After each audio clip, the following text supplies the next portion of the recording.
coding dan kecerdasan artifisial itu masih baru, itu dilaksanakan di SD, tepatnya di kelas 5. Jadi materi coding. Ada yang tahu itu apa itu coding?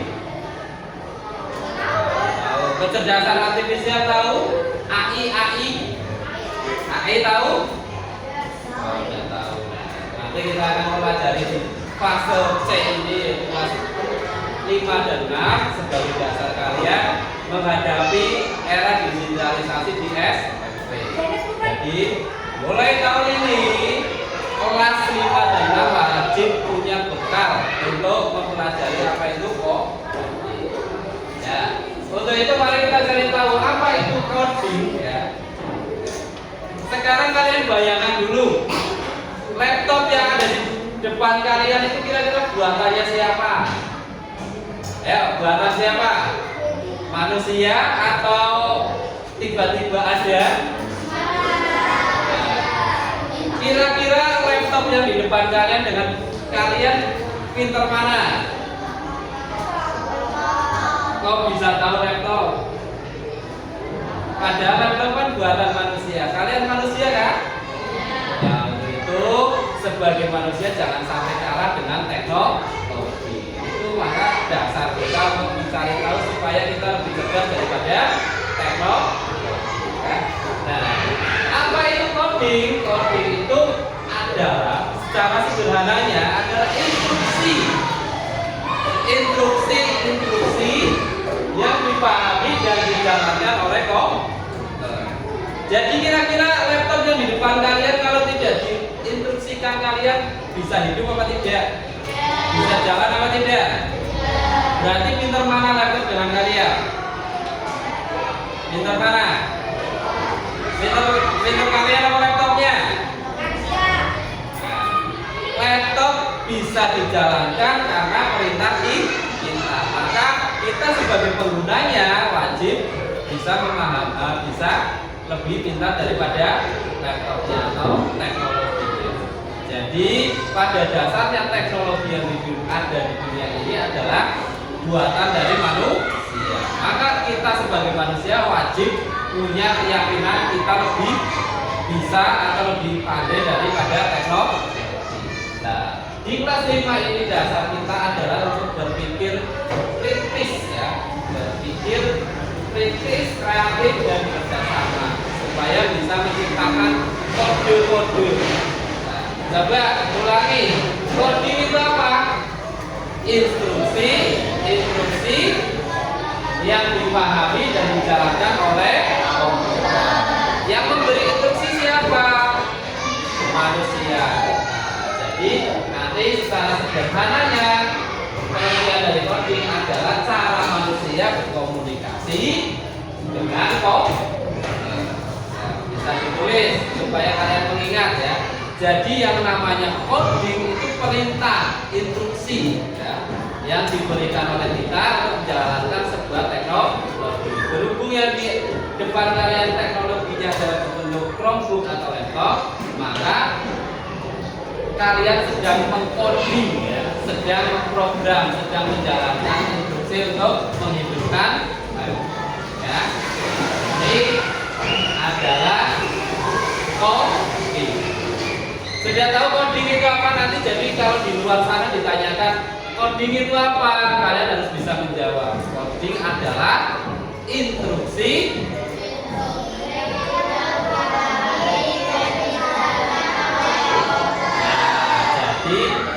instruksi itu perintah ya. Instruksi adalah perintah yang dipahami oleh komputer. Itu mudahnya seperti itu. Jadi yang namanya coding itu kita sedang memberikan perintah. Kita menghidupkan laptop pun itu namanya sedang coding ya. Nah, sedang memberikan perintah supaya laptop ini bisa hidup. Nah, coding itu bisa sak gelem dhewe apa ada urut-urutannya? Tentunya harus punya urut-urutan. Nah, ternyata yang namanya coding itu tidak semata-mata menggunakan alat elektronik atau digital, ya. Nah, di sini kegiatan yang tidak menggunakan komputer, kegiatan coding yang tidak menggunakan komputer itu namanya istilahnya unplugged. Ya, nih namanya unplugged coding ya, unplugged coding itu istilah kita memberi perintah tanpa harus menggunakan alat elektronik, itu unplugged. Contohnya kita nanti cara berpikir komputasional dalam menggunakan coding ada istilah dekomposisi. Kita masukkan materi dekomposisi.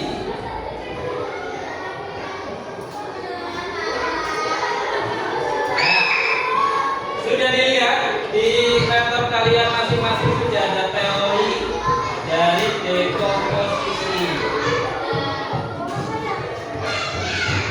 Ayo coba, siapa yang tahu apa itu dekomposisi? Angkat tangan, coba angkat tangan. Ya, berdiri. Silakan dibaca yang keras. Apa itu dekomposisi?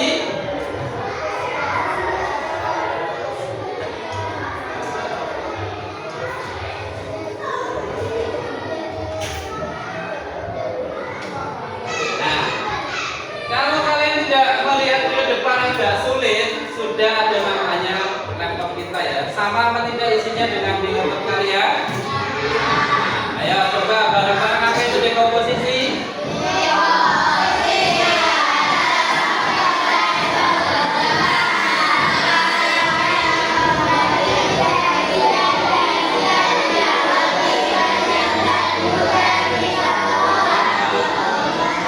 Ya, kenapa dekomposisi penting untuk pembelajaran kehidupan sehari-hari kita? Karena apa?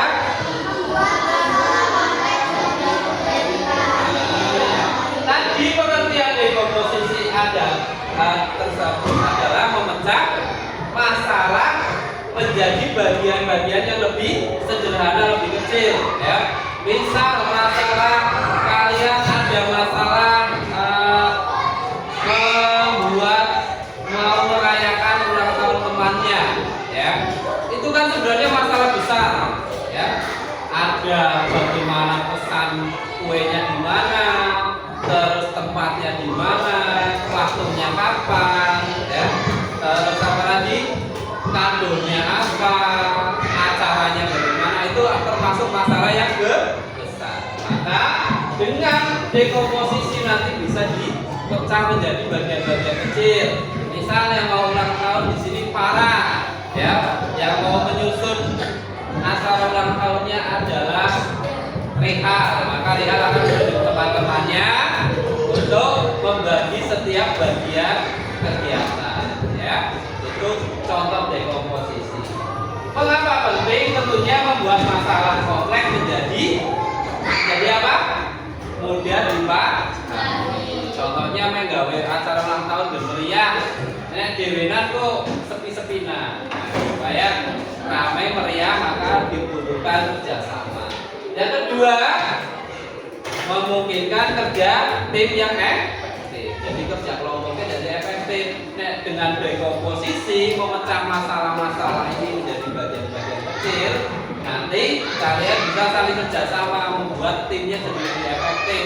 Contohnya satu kelompok ini menyiapkan balon, ya. Terus sebelah sana membuat kue, sebelah sini menyiapkan waktunya kapan, terus sebelah sana menyiapkan kado-kadonya dan makanannya apa saja.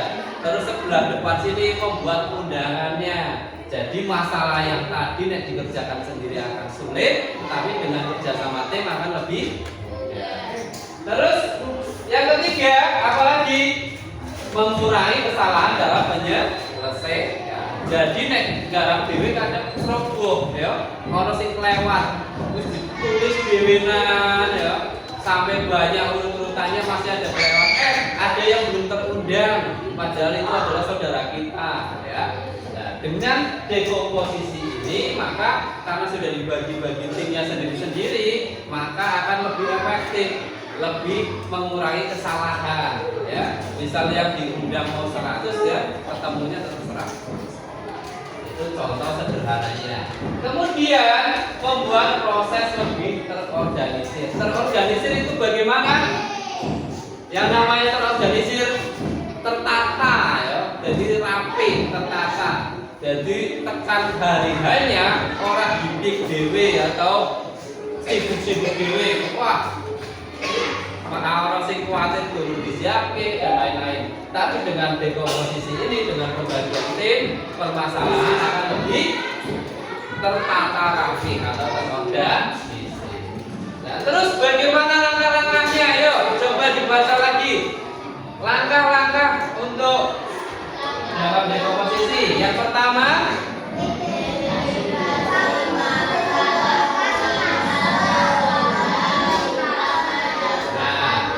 yang pertama kita harus mengidentifikasi dulu masalahnya apa, ya. Misal masalah utamanya apa? Misal ada anak yang satu kelas ini masalahnya tidak malu untuk berbicara. Nah, nanti itu adalah masalah utamanya malu untuk berekspresi atau mengeluarkan pendapat. Nanti teman-temannya atau ketua kelasnya akan bisa memecahkan masalah itu. Caranya bagaimana? Tanyakan penyebabnya apa. Misal aku isi kayak ngobrol karo wong lanang, nanti ketua kelas akan membagi, oh yang perempuan ini untuk ngajak ngobrol dulu supaya meningkatkan kepercayaan dirinya. Terus kedua masalahnya apa? Dipecah-pecahkan dulu, ya.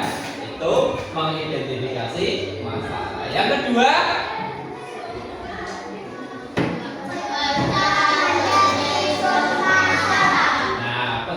jadi masalah itu artinya seperti tadi, setelah ketemu masalahnya apa, ternyata satu anak dalam kelas 5 ini ada yang tidak mau malu untuk mengeluarkan pendapat, kurang percaya diri, sudah ketemu masalahnya, nanti baru dipecah penyebabnya apa saja. Misal karena tadi kalau dengan perempuan dan dengan laki-laki, dengan lawan jenis malu. Terus yang kedua, mungkin suaranya kurang keras jadi malu lagi. Terus yang ketiga, nanti ketemu masalahnya banyak, setelah dipecah-pecah, kalian akan saling kerjasama tim untuk membangkitkan rasa kepercayaan diri dari teman kita yang kurang percaya diri. Ya. Yang ketiga,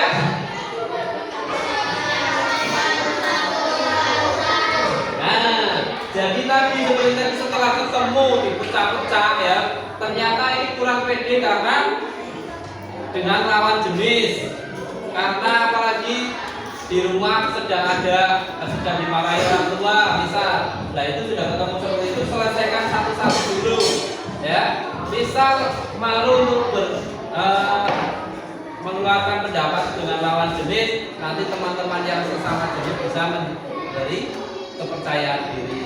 Setelah selesai, baru ke masalah berikutnya. Misal di rumah dimarahi orang tua, kalian memberi support di sini ya, memberi semangat supaya tidak masalah rumah tidak terbawa sampai ke dan meningkatkan rasa kepercayaan.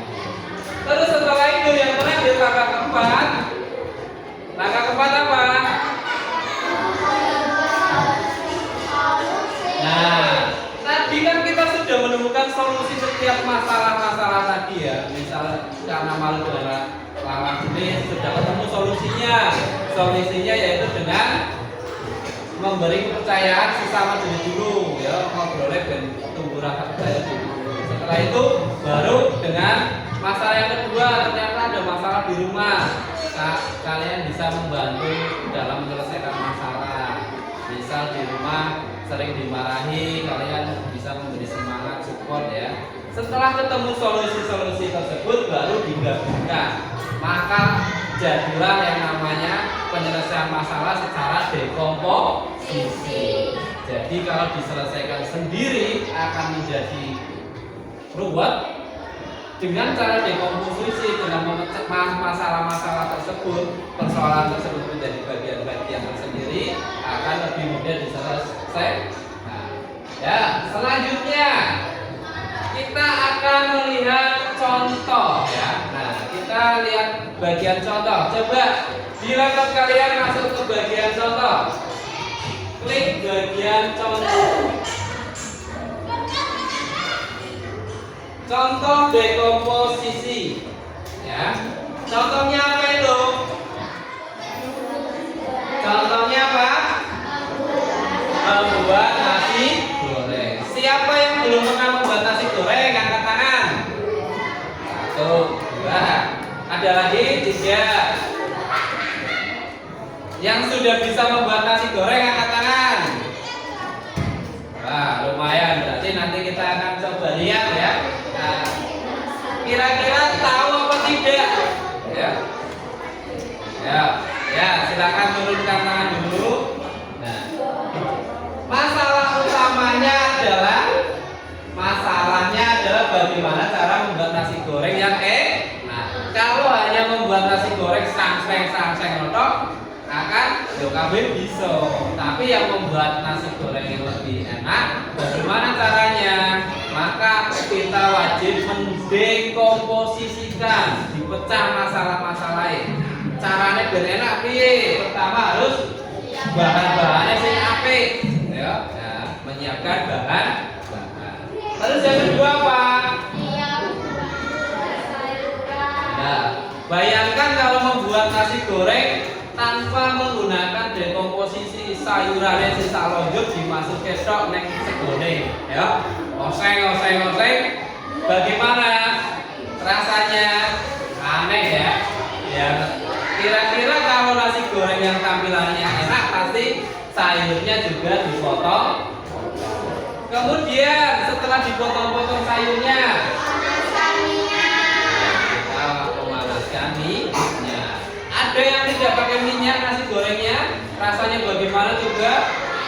Oh, enak, ya benar ya. Maka supaya membuat nasi goreng yang enak, kita wajib memasukkan minyak goreng. Terus setelah itu diapakan? Ya, ditumis bumbunya biar meresap ya. Nek orang nganggo bumbu nasi gorengnya rasanya kepiye? Nah, padahal yang menjadi masalah utama kita adalah membuat nasi goreng yang lezat ya. Supaya lezat maka kita wajib memasukkan bumbu. Setelah ditumis bumbunya, apalagi selanjutnya?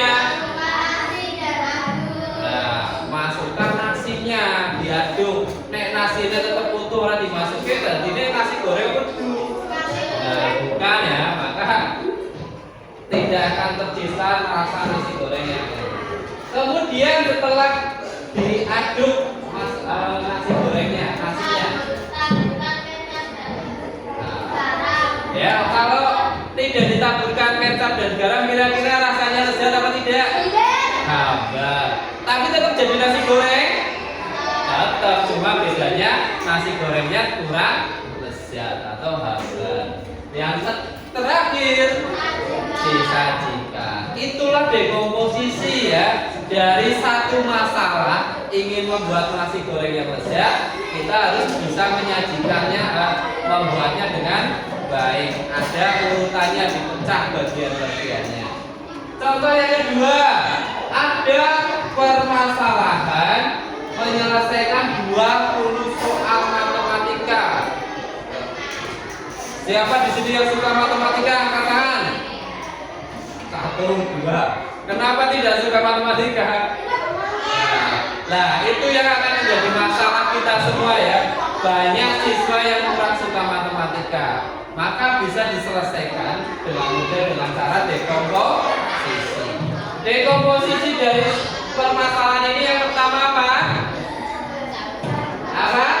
Baca dan pahami setiap soal. Itu masalah pertamanya.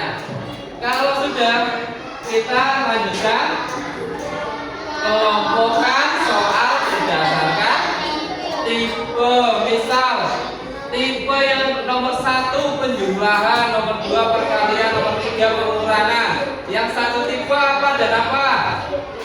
Penjumlahan dan pengurangan. Dikerjakan dulu, dikelompokkan baru dikerjakan. Kemudian kerjakan soal yang lebih mudah terlebih dahulu. Yang menjadi kesulitan kita anak-anak dalam matematika, kebanyakan dari kalian itu ketika mendapatkan soal nomor 1 angel, nggak pernah ketemu soal berikutnya wis males. Padahal belum tentu, bisa jadi soal nomor 2, nomor 3 sampai belakangnya lebih mudah. Maka dari itu dengan cara dekomposisi kita mengelompokkan dulu soal-soal yang mudah, akan tercipta solusi untuk menyukai matematika. Ya, itu contoh dari dekomposisi. Sampai sini sudah paham konsep dekomposisi? Intinya adalah memecah masalah menjadi bagian-bagian yang lebih kecil, ya, supaya mudah diselesaikan. Coba kita langsung saja ke kuis, ya. Ayo, coba di laptop kalian klik kuis, bagian kuis. Kuis sudah dibuka?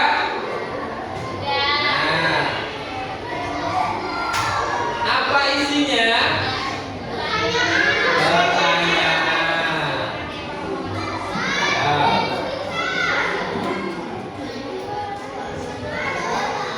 Apa yang dimaksud dengan dekomposisi dan dalam berpikir komputasional? Ya. Jawabannya kira-kira apa? Ayo silakan jawab. Dijawab di laptopmu. Sudah jawab? Dijawab? Diklik ya, silakan diklik jawabannya. Sudah? Yang betul angkat tangan.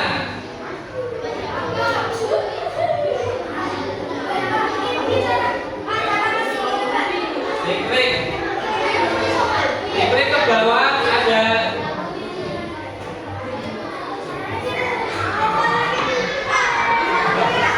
Ayo silakan kerjakan, ada berapa soal itu?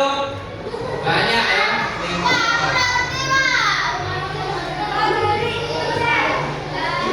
Dipencet, diklik itu dipencet ya. Nah, nggak usah diulangi ya. Nanti lihat skornya berapa, ayo.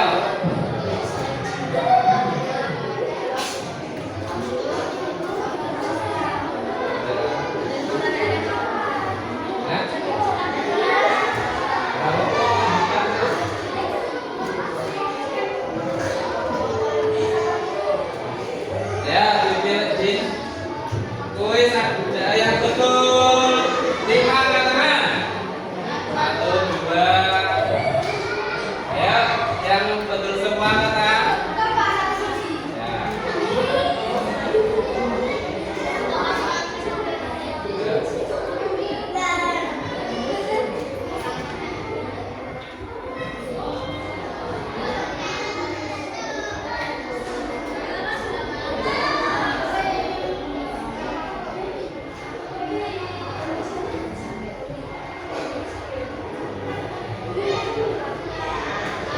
Sudahnya dilanjutkan, itu ada 5 soal. Ada 5 soal dilanjutkan sampai keluar hasilnya ya. Nanti kalian akan keluar hasilnya berapa? Betul 4 ya, enggak apa-apa, bagus. Berapa kamu?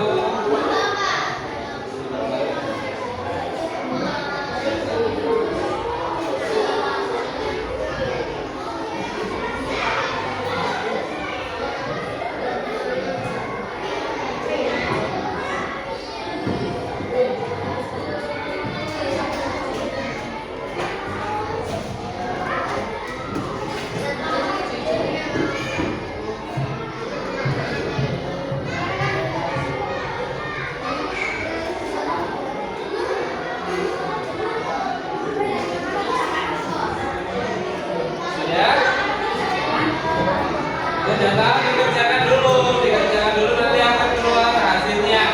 Kalian betul berapa?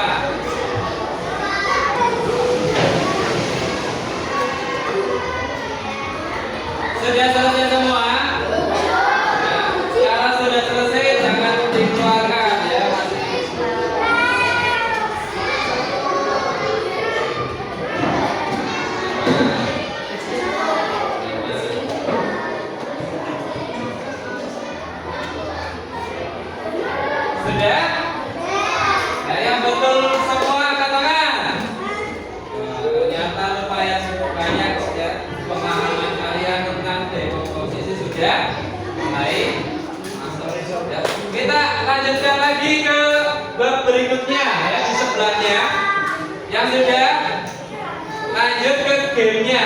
ada game, Ferry sudah buatkan game dekomposisi sebelahnya, sebelah kuis, silakan diklik ya. Kita lihat game apa ya.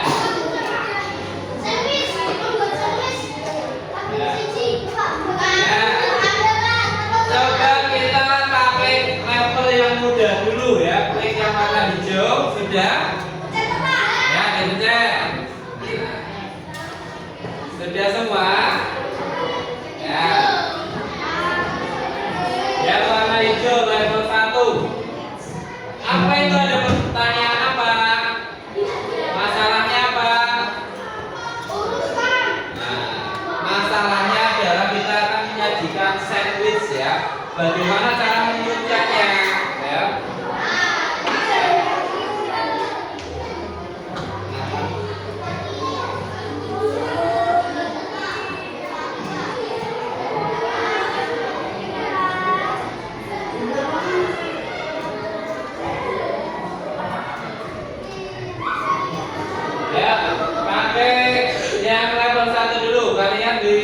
Di sini ada masalah akan membuat sandwich.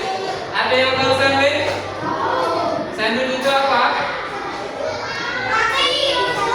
Roti isi ya. Sandwich. Nah, kalian disuruh membuat roti sandwich yang lezat. Urut-urutannya silakan. Cara bermainnya bagaimana? Silakan kalian tarik ya. Misal nomor 1, langkah pertamanya apa kira-kira?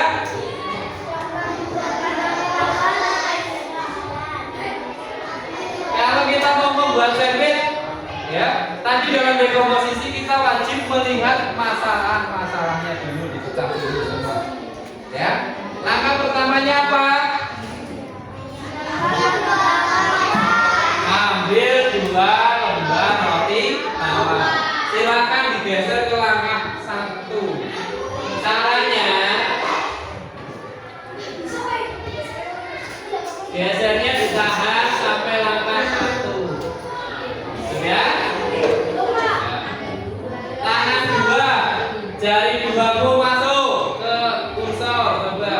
Nah, ya, ditahan, digeser. Ada pencetannya, di sini ada pencetannya.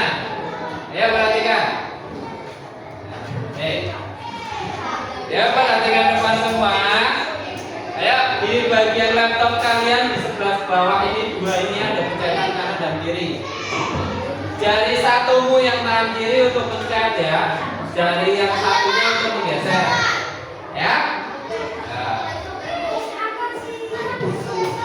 Tangan 2 tangan kanan dan tangan kiri. Tangan kanan dan tangan kiri Riani. Bukan satu tangan. Nah, 1 untuk mencet, tangan kirinya telunjuk kirimu untuk mencet. Ya. Makanya perhatikan depan dulu semua yuk. Ya. Ini ada pencetan ya sebenarnya di sini kalau kamu pencet ada pencetan ini ya. Ya. Nah. Ya. Ini ada pencetan kanan dan kiri. Ya, yang bawah ini. Walaupun tidak kelihatan tapi ada pencetan.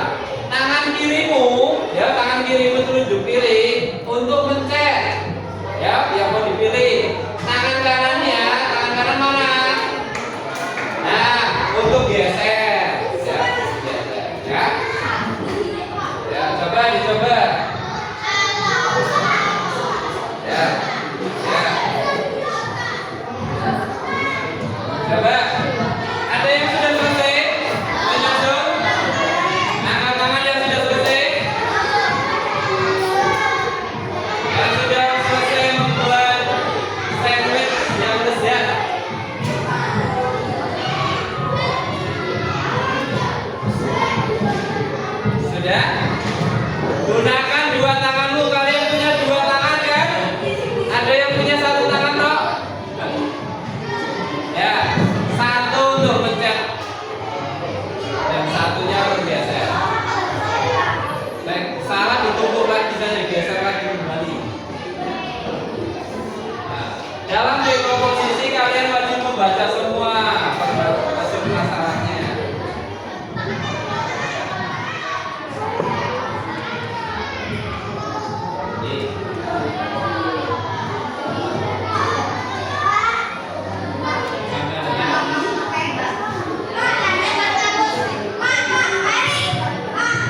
Tidak bisa, makanya hati-hati ya. Ini gamenya kalau tidak bisa dimainkan. Tidak bisa, coba tadi tidak bisa. Nah, sudah salah berarti. Ini kan sudah semua. Tangan itu buat pencet ini kan ada pencetan ini. Tangan kiri pencet. Ini ada pencetan ini. Nah, ini buat geser. Tapi yang mau dipencet yang mana dulu? Kamu geser dulu. Misalnya ini yang mau dipencet. Tahan.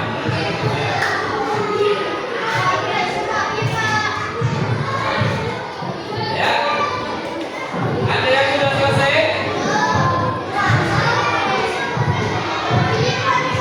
Ya salah berarti makanya hati-hati dalam komposisi, hati-hati.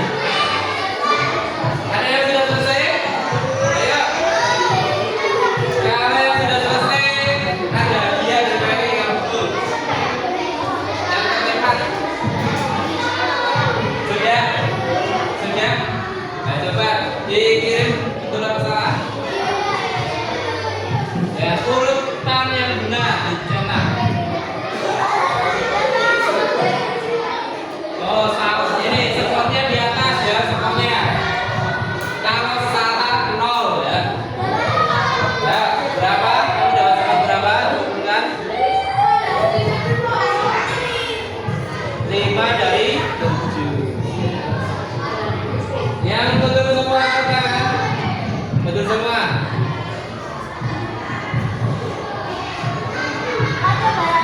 Ya, tepuk tangan buat Asia yang sudah menyelesaikan dengan tepat langkah-langkah dalam berkelompok. Ya, untuk hari ini cukup dulu ya. Nanti kita lanjutkan untuk pertemuan berikutnya karena pelajaran coding dan kecerdasan artifisial masih menjadi apel kurikuler ya. Ya coba sudah cukup semua, hentikan dulu, kita lanjutkan pertemuan berikutnya. Sudah cukup semua dulu ya, karena sudah ada yang menjadi pemenang yaitu Asia. Tepuk tangan untuk Asia. Ya untuk hari ini cukup, silahkan dimatikan karena kita akan mengakhiri pembelajaran hari ini. Ya, dimatikan. Nanti pertemuan berikutnya kita akan melanjutkan materi masih seputar dekomposisi. Ya, diamkan dulu. Ya, kita gini dulu pembelajaran hari ini. Terima kasih atas perhatiannya. Untuk pertemuan berikutnya kita akan melakukan game simulasi tentang dekomposisi. Ya, nanti dulu jangan lihat dulu. Ya, kita akhiri dulu. Terima kasih hari ini. Kita lanjutkan istirahat. Setelah ini kita lanjutkan mata pelajaran yang lain. Akhir-akhiri wassalamualaikum.